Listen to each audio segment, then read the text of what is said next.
सतनाम। हे सतपुरुष, हे सतनाम। फकीर और चोर की अजब दस्तां। सुना है मैंने, एक रात एक फकीर के घर में एक चोर घुस गया। आधी रात थी। सोचा सो गया होगा फकीर। भीतर गया तो हैरान हुआ।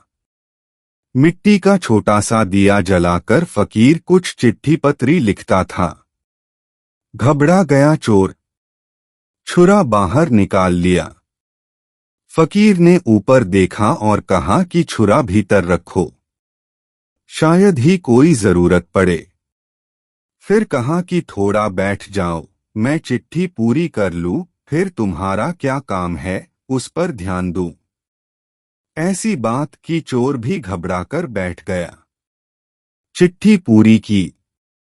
फकीर ने पूछा, कैसे आए? सच सच बता दो।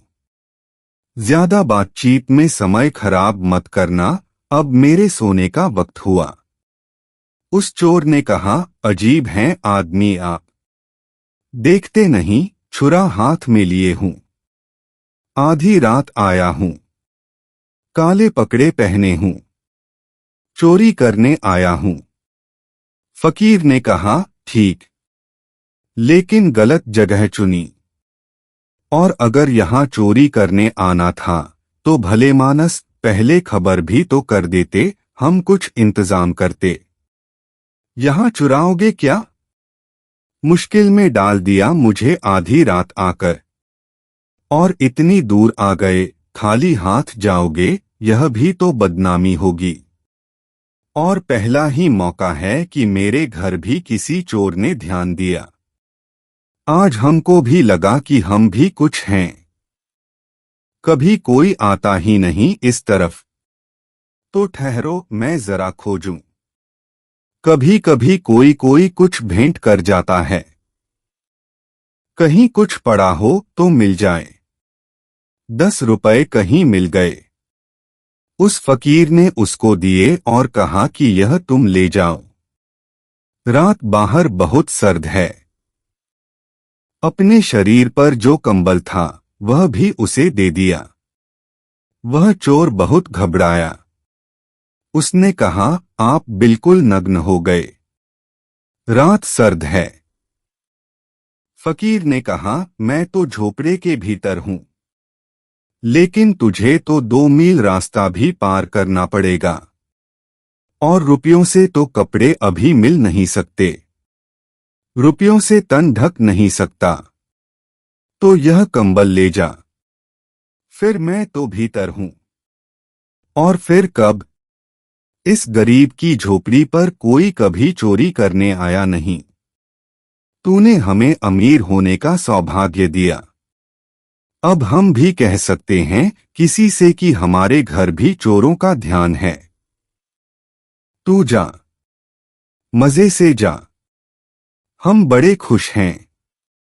चोर चला गया। फकीर अपनी खिड़की पर बैठा हुआ उसे देखता रहा। ऊपर आकाश में चांद निकला है पूर्णिमा का। आधी रात। चारों तरफ चांदनी बरस रही है। उस रात उस फकीर ने एक गीत लिखा और उस गीत की पंक्तियां बड़ी अद्भुत हैं। उस गीत में उसने लिखा कि चांद बहुत प्यारा है। बेचारा गरीब चोर, अगर मैं यह चांद भी उसे भेंट कर सकता, लेकिन अपनी सामर्थ्य के बाहर है। यह चांद भी काश मैं उस चोर को भेंट कर सकता। बेचारा गरीब चोर, लेकिन अपनी सामर्थ्य के बाहर है। फिर वह चोर पकड़ा गया, कभी कुछ महीनों बाद। अदालत ने इस फकीर को भी पूछा बुलाकर कि इसने चोरी की। फकीर ने कहा कि नहीं, क्योंकि जब मैंने इसे 10 रुपए भेंट किए तो इसने धन्यवाद दिया।